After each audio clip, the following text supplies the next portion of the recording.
Rasulullah sallallahu alaihi wasallam said, give glad tidings to those who frequent the masajids in the darkness of the night. وَإِذَا الشَّمْسُ كُوِّرَتْ وَإِذَا النُّجُومُ انْكَدَرَتْ. Allah says how Allah folds up the sun and the stars lose their light, their luster on the day of judgment. On that day, Rasulullah sallallahu alaihi wasallam said, give glad tidings of a perfect nur, of complete light for those who frequent the masajids, meaning the Isha and the Fajr salat, praying those salat with jama'ah. Rasulullah sallallahu alaihi wasallam said, a person who prays Isha salat with jama'at, it's as if he's standing in salat, in worship, half of the night. And if he prays the Fajr with jama'at, it's as if he has stood up all night long in worship, even though he might be sleeping all night long. Even though he might be sleeping all night long. The reward of worship all night, just for praying Isha with jama'at and Fajr with jama'at, praying two sunnat at home, respected listeners. Rasulullah sallallahu alaihi wasallam said in a Sahih hadith, 3 rewards for praying 2 sunnat of Fajr at home.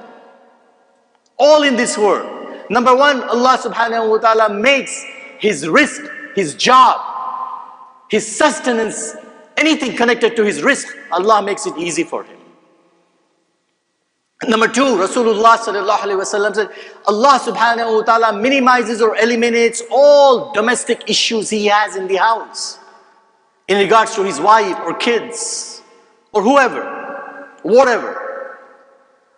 Allah eliminates all those domestic issues, problems.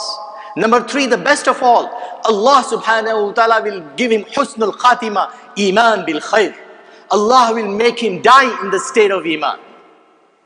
Praying 2 Fajr at home, 2 sunnat of Fajr at home, and then coming to Masjid to pray Salatul Fajr with Jamaat. A person who prays Salatul Fajr with Jamaat in the Masjid, he comes under the protection of Allah, said Prophet sallallahu alaihi wasallam. And then Prophet sallallahu alaihi wasallam, better nobody mess with him, because he is in the protection of Allah subhanahu wa ta'ala. Salah. A person who prays Fajr with Jamaat, a person who prays Fajr with Jamaat and sits down at the place in the Masjid and worships Allah, recites Quran, does dua, does zikr, whatever good deeds he does until the sunrise, then he stands up or she stands up at home and they pray 2 rakat, salatul duha or ishraq. Allah will give him or her the reward of 1 accepted hajj and umrah. Allah will reward them of 1 accepted hajj. At-tammatul hajj wal umrah, said Prophet sallallahu alaihi wasallam. A complete hajj and umrah.